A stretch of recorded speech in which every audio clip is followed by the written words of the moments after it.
Ok, merci beaucoup, chers téléspectateurs. Nous sommes là devant vous pour essayer un peu de vous parler de cette pandémie qui nous dérange. C'est la maladie à coronavirus ou Covid-19 en sigle. Alors, comme vous savez, c'est une maladie qui se transmet par les sécrétions salivaires et qui se manifeste par la fièvre, la toux. Ça peut donner aussi des difficultés respiratoires, ça peut donner aussi des problèmes d'asthénie physique, c'est-à-dire de fatigue dans le corps. Ça peut aussi donner des douleurs musculaires. Et donc, cette maladie, comme je venais de le dire, se transmet par la salive. Quand vous parlez à moins d'1 mètre avec une personne qui est atteinte, la personne peut vous contaminer. Ou quand vous êtes à moins d'1 mètre avec une personne qui éternue ou quelque chose comme ça, ou quand vous touchez les surfaces exposées et que par la suite, vous allez mettre les mains sur le visage, les microbes peuvent entrer au niveau des yeux, au niveau de la bouche et au niveau du nez.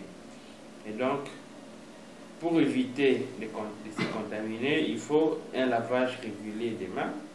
Il faut, dans la mesure du possible, éviter de toucher le visage.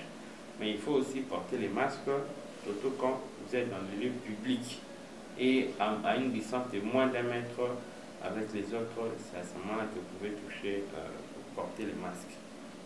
Et donc, actuellement, dans notre pays, ici, en République démocratique du Congo, on a déjà 5477 cas depuis hier, avec 122 décès.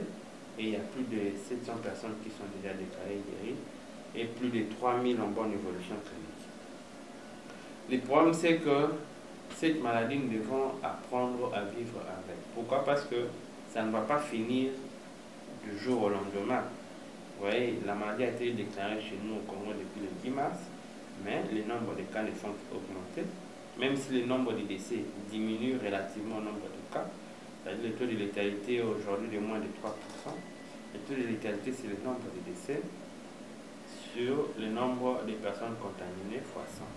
Et donc on voit que le taux de létalité baisse, mais le nombre de cas ne font qu'augmenter et les provinces sont de plus en plus touchées.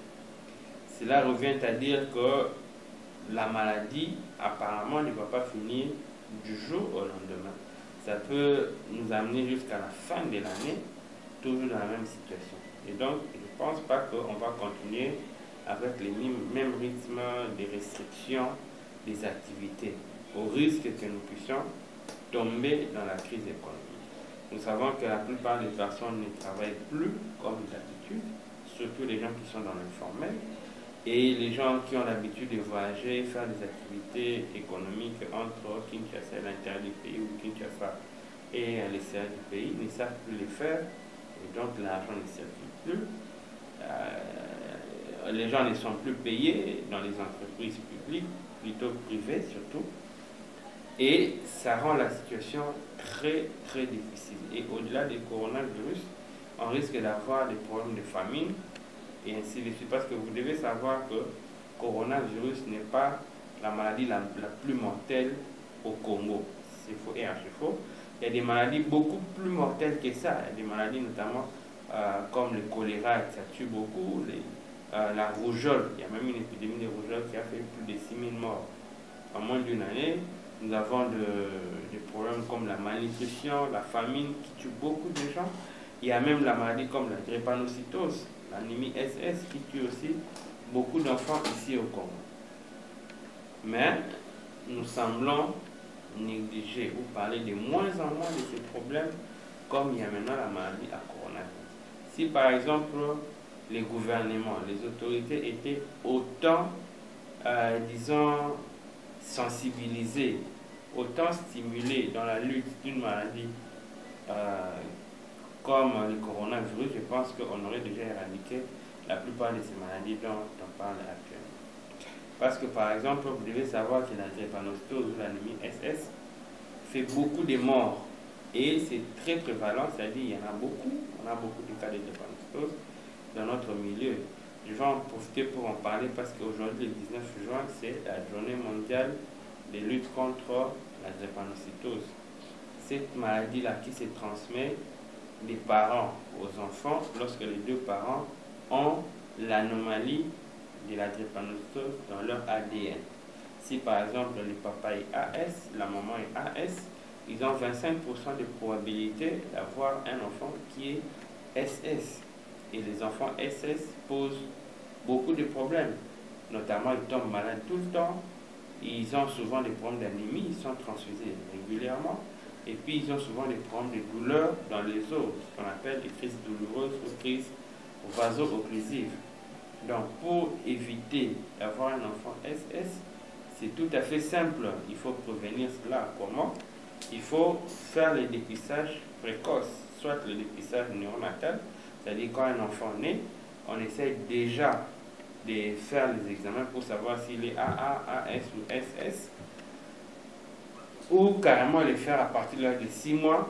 Et quand vous savez déjà que votre enfant est AS, il faut lui donner des conseils pour ne pas épouser une personne AS, pour ne pas faire des enfants avec une personne AS, au risque d'avoir des enfants SS. Mais si par hasard vous avez déjà des enfants SS, ne vous en faites pas, ce sont des choses qui arrivent. Il y a des médecins, notamment nous soignons les enfants SS. Ce n'est pas tout médecin qui peut soigner les enfants SS, il y a des médecins qui sont habilités à les faire, qui ont reçu des formations dans ce sens-là. On peut soigner vos enfants, ils peuvent grandir, atteindre même des âges beaucoup plus avancés, plus de 50, 60 ans et tout ça. Et l'anémie SS, on peut facilement aussi éviter. Pourquoi? Si les gens sont informés par rapport à ça. Parce que nous voyons que les gens souvent confondent les groupes sanguins et l'anémie SS. Les gens pensent que quand on dit vous avez quel type d'hémoglobine, ils disent que non, moi je suis O positif. Et pourtant, on peut être à O positif, mais on a un type d'hémoglobine donné. On peut être à O positif AA, O positif AS ou O positif SS.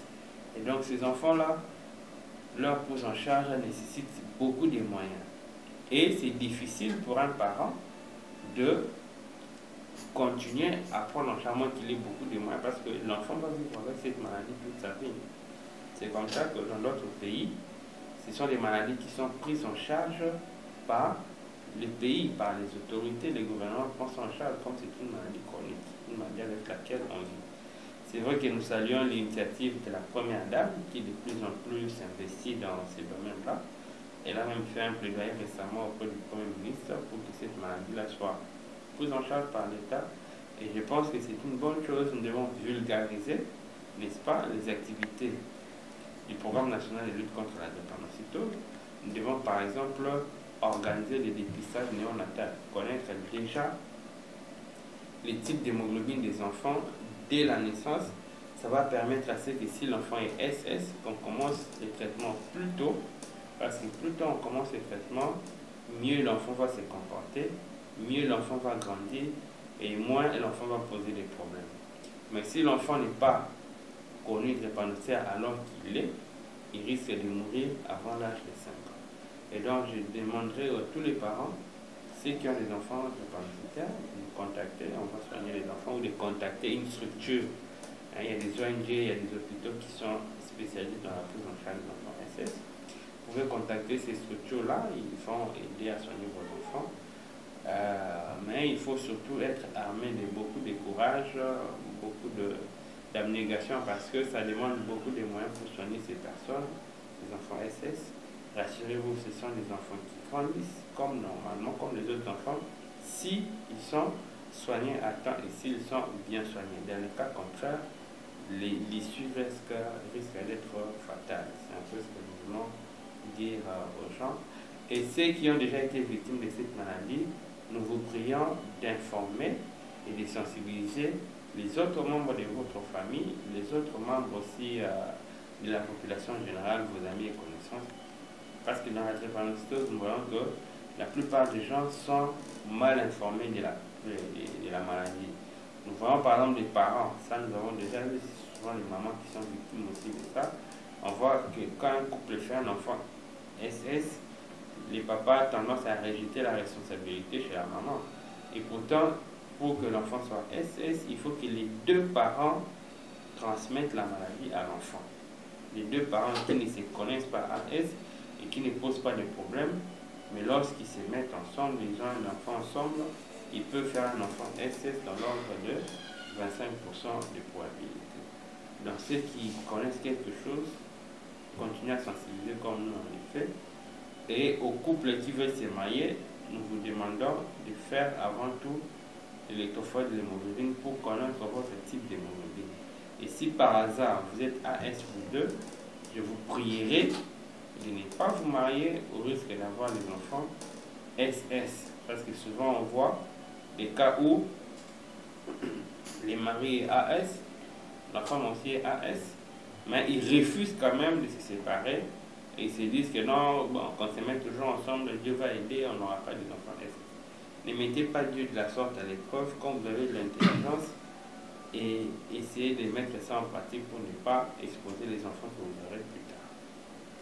Je profite pour saluer tous ceux qui nous suivent, particulièrement mon épouse, Dr Tidel Mandela. Je salue également tous les enfants qui me suivent à la maison, Joyce, Univers, Sublime, Donald, Andrew, Peter, Davina et mes grandes filles, Davina, Deborah, Louange, tous ceux qui nous suivent là, et tous les confrères, les amis, les collègues, chefs de travaux, les amis médecins, recevez nos salutations là où vous êtes.